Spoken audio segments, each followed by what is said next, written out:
Welcome to Lipstick Attitude, hosted by Dr. Elizabeth King, psychotherapist, hypnotherapist, author, and motivational speaker, specializing in trauma and women's mental health, and Yvonne Haase, psychotherapist and coach specializing in relationships, couples, and women's issues.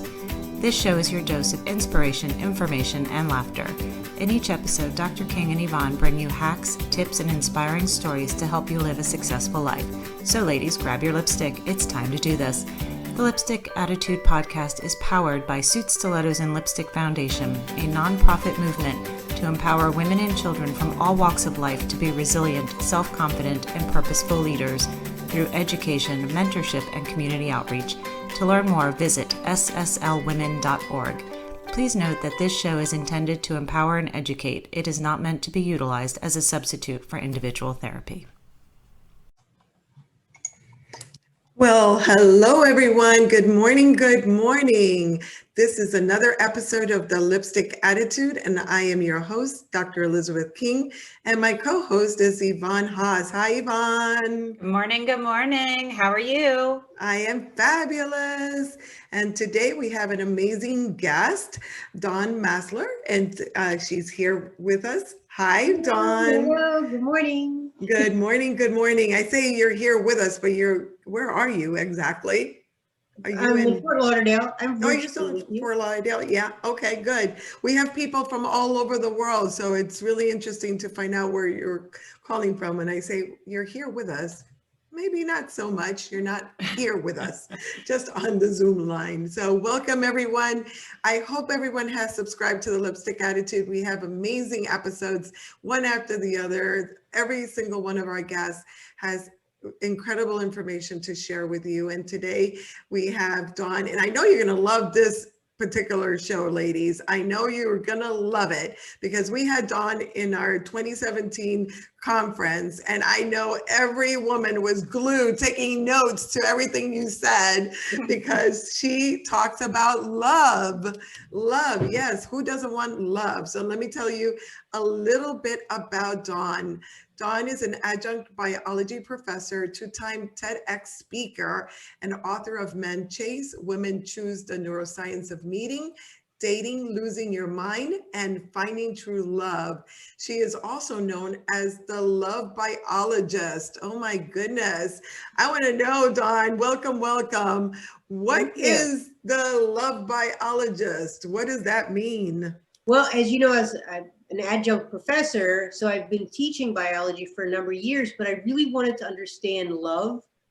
So I started researching love from a biological standpoint. Most people use their experience and theories, but I really wanted to know what was happening inside of our brains when it came to love. So that's where the name, the Love Biologist, came from, because I was looking at it from a different standpoint of view than most people look at love. So this is like a science, the science Absolutely. of love. This is the biology of love. Wow. And who would have thought? I thought it was just, romance novels and sappy love songs on the radio, but it's actually a whole entire science unto itself.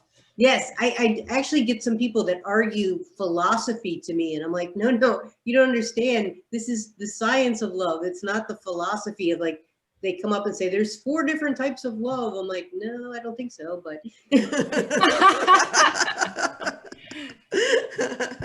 We also appreciate when people tell us how to do our job too. So we understand that feeling. Yes. Oh. So I'm looking at what's happening, the neuroscience behind what's happening in your brain, what's happening in your body, your responses, those type of things when it comes to attraction, falling in love, and being in love. So what inspired you to be in this type of work? I mean, I understand that love in and of itself might be very inspiring for some, but what inspired you? Well, it was actually kind of a long road. I started out having trouble in relationships, and my first book was The Broken Picker Fixer for women that are attracted to That's a great title. That's an awesome title. So and that was more about like fixing yourself so you attract the right person. And then I got into a relationship, And I really wanted to understand love. I wanted to understand how this relationship was kind of working. And I didn't really feel like it was the right, it was love, but it wasn't quite in the right vein. I guess I wanted more. So I really wanted to really understand love. To be honest, I was almost like trying to manipulate love in a way. Why not? Well, I learned why not, because right after I published the book, we ended up breaking up. Yep, that's why not right there, That's baby. Apparently men don't like to be manipulated. So I love it. That's hilarious. That's awesome. That is awesome. That's gonna go as the quote we of the laugh day. about it now, but it wasn't funny when I was doing an interview with the woman in the Atlanta Constitution, and we had just announced that he was breaking up, and I'm interviewing with her, and I can hear my voice cracking because I was upset about breaking up, and I'm just like, oh, please don't let her get the, don't let her hear this. But it was a tough time. But we ended up getting back together, and of course now we're married. But it was a learning experience on the other end of it. So what I was really, I didn't realize what I was doing at the time, but I was like, I was trying to figure out love to be able to figure out that relationship. And I was kind of beating him over the head with the science, and I finally was able to like let that go. So apparently your picker wasn't broken then. No, my picker has been fixed. I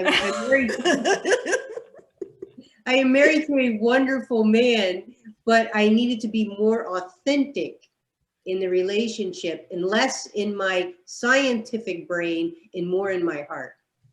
So congratulations, because you just recently got married to that wonderful man. So congrats. So I have a question about that. So how did you come to terms that you, the love scientist, the love biologist, didn't have it right as far as your application of your theory? Well, you're correct. I still had it right. But my application, I was strong arming the application process. Wrestling that bad boy to the ground, man. Exactly. So there are several components to love. And the last one is for long-term love is practicing long-term love. And what I ended up doing was I knew the science behind it, and I was basically presenting it to him like a dissertation. What we're supposed to be doing, which I wasn't really doing. This is what you have to do. Step one Here are the rules, buddy. The rules. And you know what? We're laughing at it, and Yvonne and I are laughing with you because we're psychotherapists and we have a lot of theories and text knowledge, right? And practical knowledge from our professional experience. But when you are doing it for yourself, you have to be very cautious not to fall into this is the box and this is what it needs to look like. And if it's not checked off, walk, you hit the road, Jack, so you have to really step back a little bit. He told me he was tired of being a lab experiment. Yes. I've heard that before. My husband says he's not sure in an argument if he's apologizing because he's actually sorry or if because my therapeutic Jedi mind skills have made him think that he's sorry. And I'm like, well, what's the difference if the argument ends? Yeah.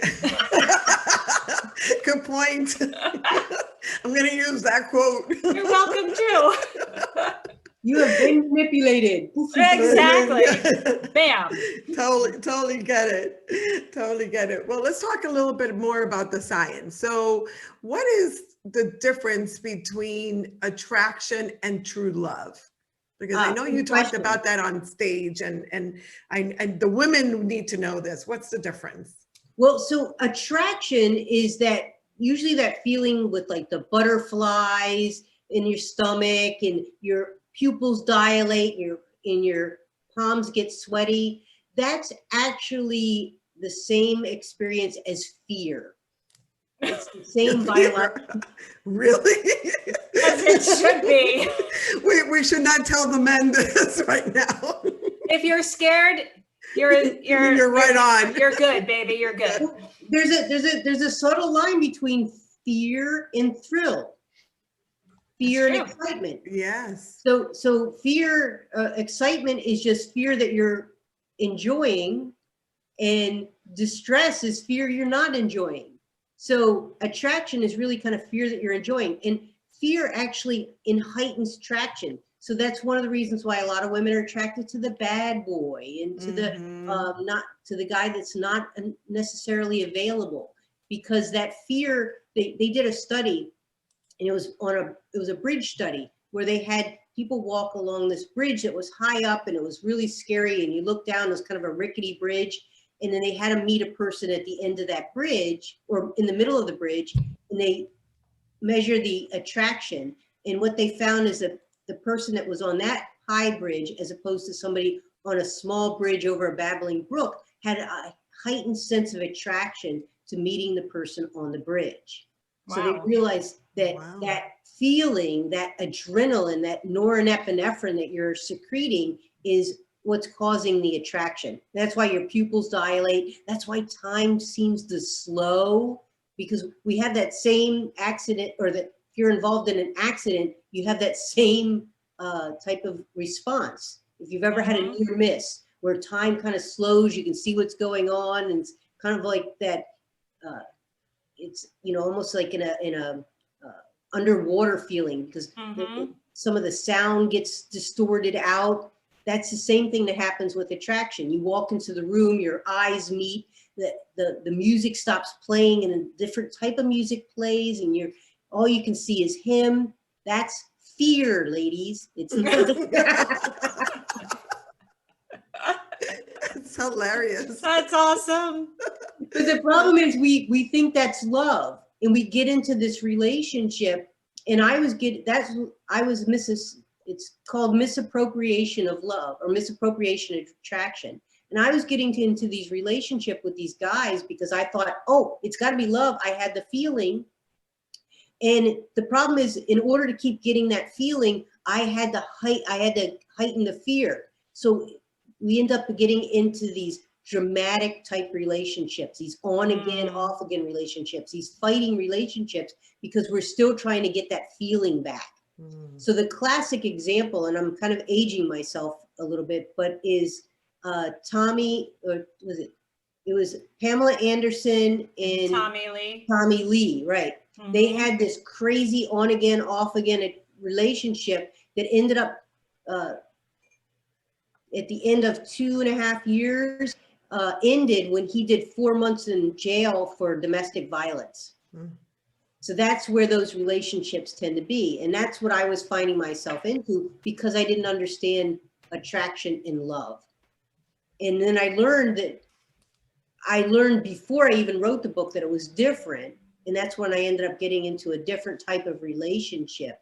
But I didn't have that heightened butterfly feeling in this relationship. So I didn't really think it was love. So I had to stay in there long enough to get through the process for me to realize that it was a different type of love. So there's a part where you like stay in there long enough till you fall in love. Falling in love and attraction is different. And in falling in love and staying in love is totally different. So I used to love to fall in love, because falling in love actually shut down parts of my brain, mostly the prefrontal cortex, which of course is a very important part of your brain. That's the part of the brain that helps you think. So love does make you a little bit stupid for a time. Yes. But it also helps you to forget yourself. So it decreases your anxiety. So it feels really great. And it lasts for about 2 years, that falling in love part. In parts of your brain, the amygdala shuts down. That's the part that sounds the alarm. We have parts of the brain that are associated with fear and other things that really are uncomfortable. So falling in love makes you be like, "Ooh, this is great," you know. So you're not even. parts of your brain, the ventral medial prefrontal cortex, the part of the brain that judges the other person, it also judges yourself. That shuts down. So even though you see parts about this person that you fell in love with, they're not quite right. Like maybe he has, you know, a black ski mask in his trunk and he lives in South Florida. That should be going, this is a deal breaker, but. Right, it doesn't register once you fall in love. Yes, right. It usually takes about 2 years for that to wear off. And then all of a sudden, about 2 years later, you come out of it and you're like, there's something wrong. And critical judgment returns after about 2 years. So like even the parts that were not that annoying at the beginning really become annoying. Like, you know, you can't stand the way he chooses food. You know, there's all that kind of stuff comes back. And that's where you go into practicing love and not trying to change the person. That was the kind of the mistake I did. Is like, I think you need to change a little. Or a lot. Or a lot. Or a lot. But you know, no judgment. So why then is this why you call falling in love temporary insanity? And why is it temporary? It seems like for some people it might be permanent. No, it's temporary. So I think what getting to being in a relationship with somebody is kind of almost unnatural to get that close to another person, because you do have self-protective mechanisms that are natural. So I think Mother Nature does this. She decreases your protective mechanisms to be able to get close to people, basically to propagate the species. Unfortunately, it's kind of a scientific reason. It's all about procreation, huh? I mean, exactly. You stay together long enough for a child to turn 1 year old, and then they're out of the danger zone. So you get the first sexual attraction, the 9 months of gestation, in the 1 year of child, once the child is born. So that kind of that's where I think the 2 year rule comes in. Well, that's a very interesting theory. You know, I don't know what everybody is here, but I'm a spiritual person, and I'm like thinking, what were you thinking? What happened to the rest of the growing of the kid, and you know, and seeing the grandkids? Why couldn't God create us where it would be this bliss forever and people would be on best behavior? But what you're saying, Dawn, makes so much sense. Well, as a spiritual person, God gave us free will. Right. So you have a whole brain. So basically what he's doing is kind of decreasing your brain for a little while, but you know, to help you out, but then giving helping you out for a little bit. And then after that, you're on your own, kind of thing. Well, I heard a study, Donna, this might be totally off topic of what you have studied, but that women are attracted to men by a scent. And the scent, if we're attracted to their particular scent, it actually does not guarantee us love with that person, but does a better job of better genetics. I think I told you that. I mean, I learned it in college. I remember going, so now I got to smell a guy. If he smells like something I like, then, you know, but I thought that's fascinating. It's not really a scent. It's a biomarker that we pick up. It's called the major histocompatibility complex. It's part of our immune system. It's part of the white blood cells. So we are mostly attracted to people of opposite immune systems. Now, if you think about that, that would be more fearful, because you're more attracted to the person that's going to be completely opposite of you, right? So it would probably be somebody that looks different from you, has a different language, you know, different characteristics, different religion and lifestyle. So that would not be the safe thing to do. So you're basically reducing your fear to get you close to this person. Now, what's the advantage? You have one set of immune cells. He has a completely different set of immune cells. The combination would give your child a better immune system. Got it. That makes sense. That's why my husband goes to school and works all day with kids and never comes home with anything, and then comes home and gives me everything. Exactly. That's pretty much. Like, how come your kids have snots and now I have snots and you're fine? Like, that doesn't seem fair. Exactly. That's Different immune systems. I get it. I get it. so funny. So you started talking about men and women being different. So do men and women love differently? Do they show scientifically? Do they show love differently? Well, they actually fall in love differently, and this They is fall. this is an important part. I did the TEDx talk on how your brain falls in love. In that talk, I explained it in depth, but men basically fall in love with testosterone, vasopressin, and dopamine. So those three need to go up, and those go up when he's sexually excited, but not necessarily sexually satisfied. Say that again. Explain that, please. So vasopressin goes up in testosterone when he's sexually attracted in dopamine, but it decreases when he's sexually satisfied. So if he gets sex early on in the relationship, those drop, and it may preclude him from falling in love. Oh, wow. So your mother's advice about holding out stands true. So in my talk, it was my grandmother's advice, and yes, she was wise. I knew that was true. I knew I messed that up, man. I knew that was true all along. That's been my theory. So the testosterone actually drops when a man commits, which we believe helps precipitate the falling in love is like an enzymatic effect. So the enzymes increase, and then they have a dropping, and then in the enzyme something happens. That's what we see in biology all the time. So when we see those increases, if a man commits, the testosterone drops, which may cause the other two products to drop, and then that would cause the falling in love, and then that causes the brain to deactivate, all the other things that we just talked about. But here's the difference. For a woman, it's dopamine. Hers is going to be oxytocin. So the oxytocin increases as she cuddles, gets to, starts dating him and gets excited, but it rapidly increases at orgasm. So if she has a sexual relationship early on, she's more likely to fall in love, and he's less likely to fall in love.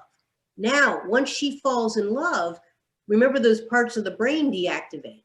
So now that she knows, like, maybe she shouldn't be going to his house at 10 o'clock at night just because he called for a booty call, but she still finds herself walking out the door, and she can't understand why.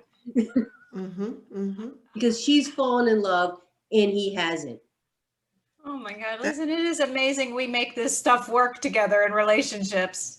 If we had known it was all of that at the beginning, we might shy away.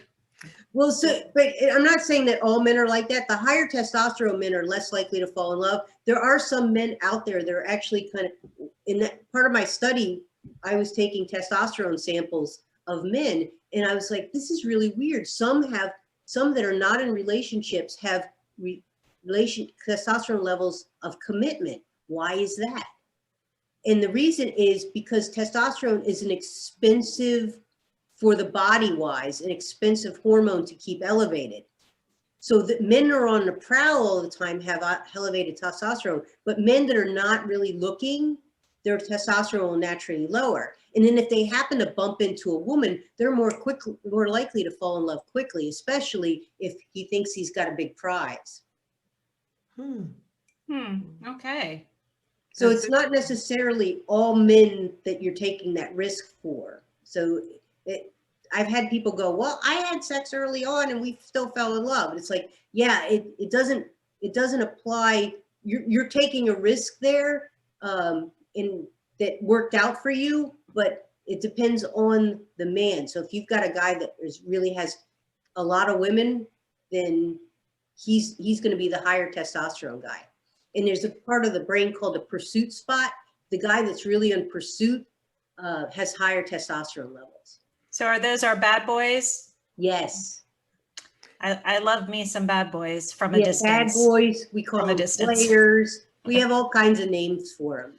But so when I was doing my initial study with the testosterone, I was actually going into the library at Nova and asking guys if they would spit into my tube. So you were testing the testosterone level? Exactly.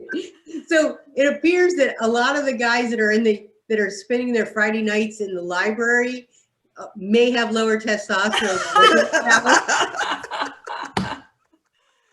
Yep, that makes total sense. So I wonder if women should have a little sample tube for them to have the guy spit in there. I think you just go to a library on a Friday night and take your pick. Like, But it's not necessarily true, because I did find some guys that were.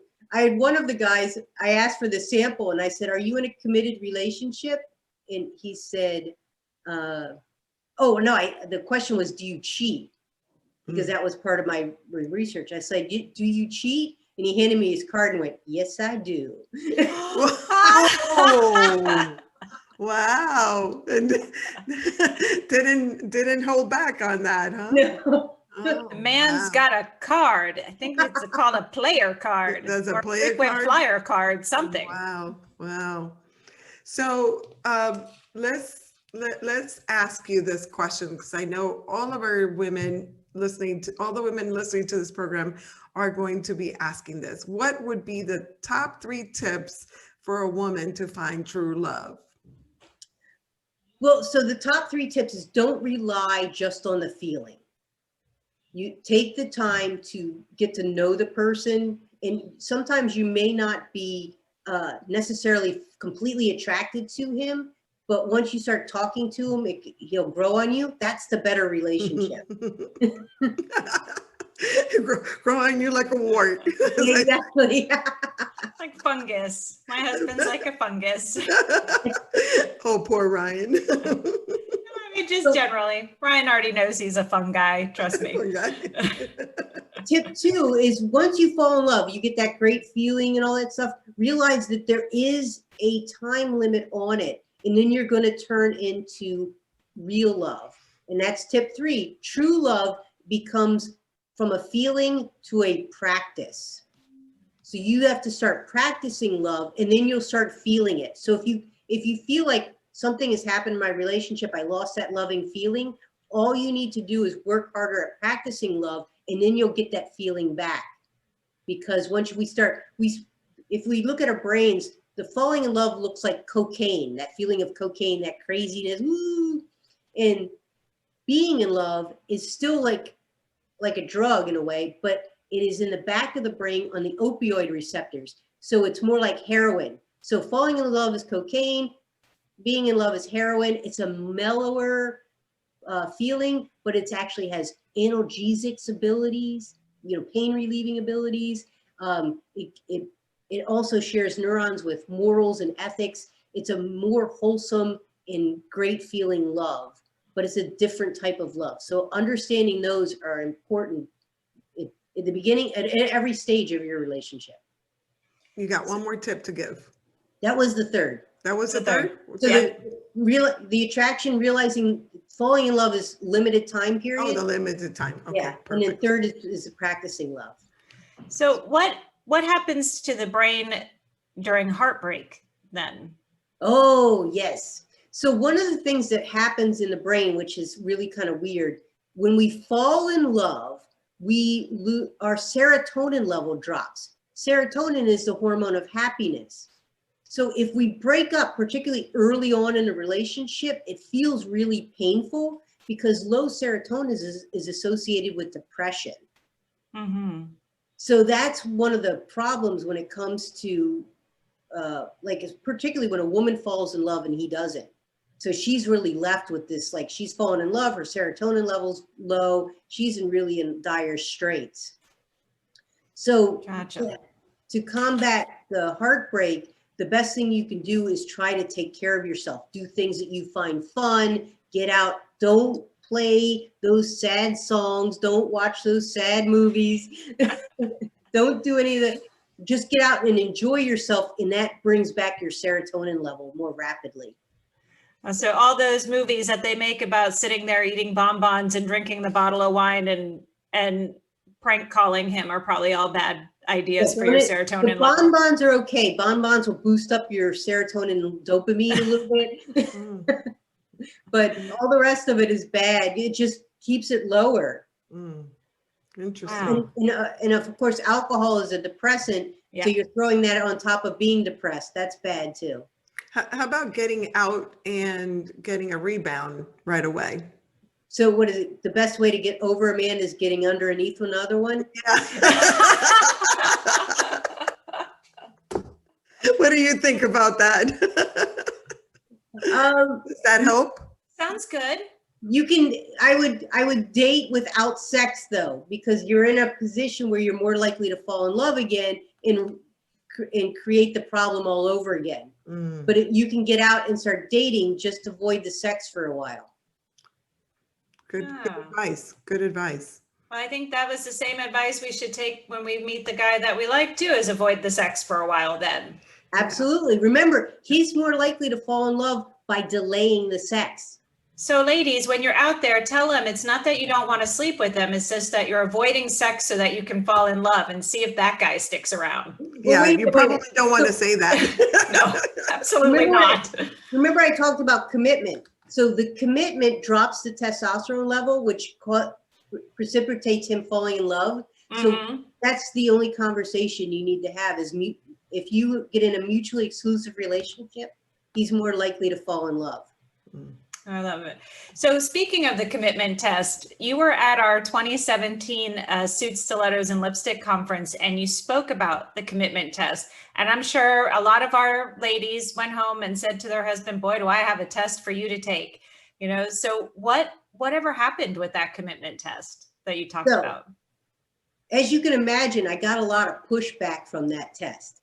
Most men did not like that idea whatsoever. I can't imagine why. And a lot of women didn't like it either. They were like, this is terrible. I want to be able to, it takes the mystery out of love. So I didn't just throw away the whole test idea. What I did was I continued on with it. And what I learned is that there's a much bigger market for like low testosterone, bodybuilders. So we're going forward with Biggie Bioscience on creating the test. We're not going to call it under commitment as being a commitment test. However, you can use it that way if you know the secret. Oh, awesome. Is that already out on the market? No, it's still in development. We got pushed back because of COVID. My developer went into the instant COVID test to help out, you know, with the pandemic. Okay, awesome. So hope to have it next year. 2021. 2020, where everybody's just kind of like, yeah. We're just gonna skip it. Exactly. That year went. Yes. Well, the good thing about 2020 is it given us all an opportunity to sit back, and not really sit back because I think I'm working harder than ever, but to give us an opportunity to work on things that we had, you know, in our heads and our minds forever. And so 2020 has given us an opportunity to take a launch on all of those ideas. And by 2020 you got clear vision, perfect vision, right? Perfect vision, yeah. You know, I had put down, it's interesting that you say that, Dawn, because my word for this year was clarity.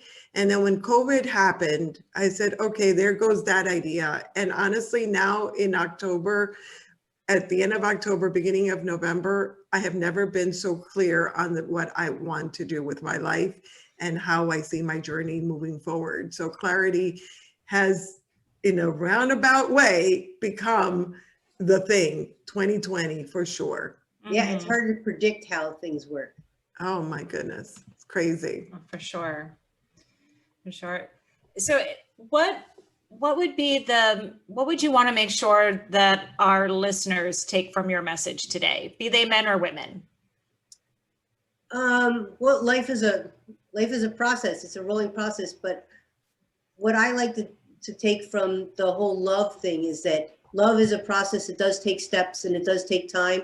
So don't jump into it. You know, just take your time, realize what you want, and take care of yourself is the big one. Yeah, for sure.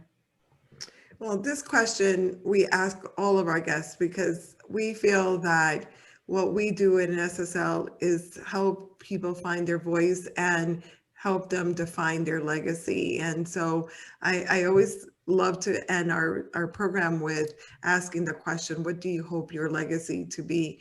So oftentimes people don't think they're creating legacy because they think of legacy as someone like Bill Gates, but we all create legacy. What do you hope your legacy to be, Dawn?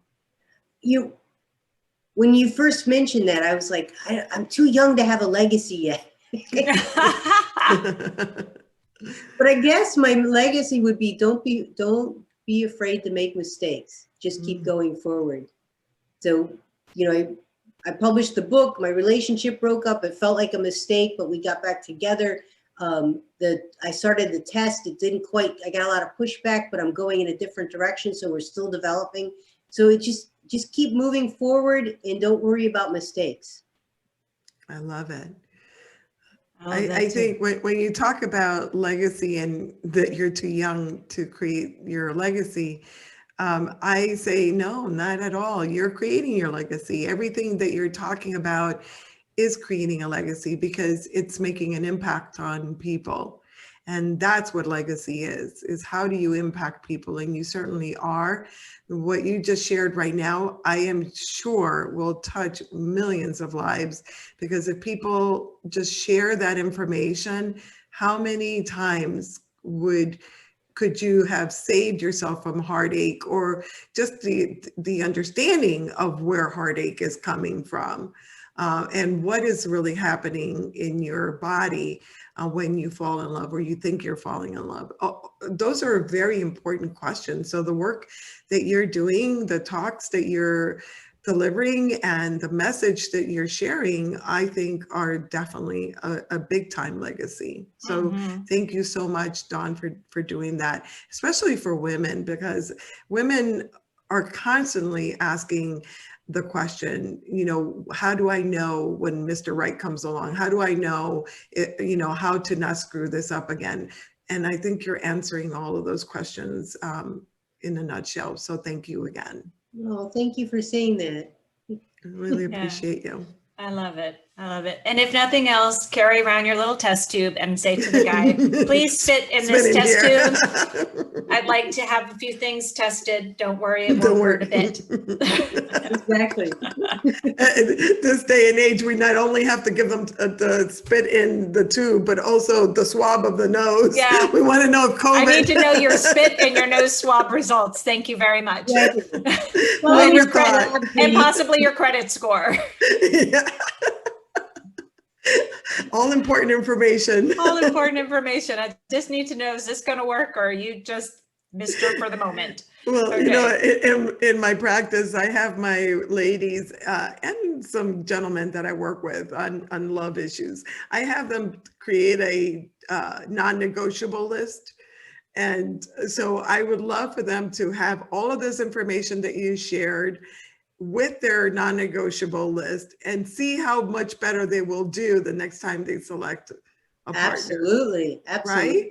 Yes. Yeah, that would be awesome. So speaking of that, Dawn, and we'll put it in the show notes, of course, but are there any social media links, or how can people find you if they want to learn more? Right now, the best way to find me is on Facebook under Dawn Masler -Biggie, my new last name, Biggie. That is the coolest last name right there. That is awesome. I married Mr. Biggie. You married Mr. Biggie. It's and like you can Mr. name, Big. if you have dogs, you can name them Biggie Smalls. Exactly. Like the rapper. You know that Sex and the City show, there's Mr. Big there, but you have Mr. Biggie.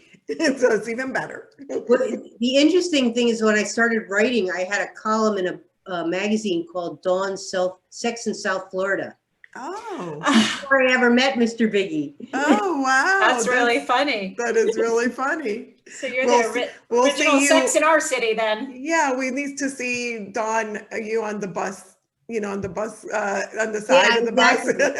Yeah, that's awesome. I love it. Oh my I will gosh. keep you out. I love it. All right, Oh, we're all ready right, for this? ladies, we are ready for this. So let's do it. Lipstick is our war paint, and it's what we put on to go out and face the world. It definitely symbolizes our resilience and strength and courage. Listen, ladies, life is going to throw us a bunch of curveballs and wrenches along the way. But if you've got your lipstick attitude on, you'll not only be a survivor, you'll be a thriver. So here we go. Amen to that.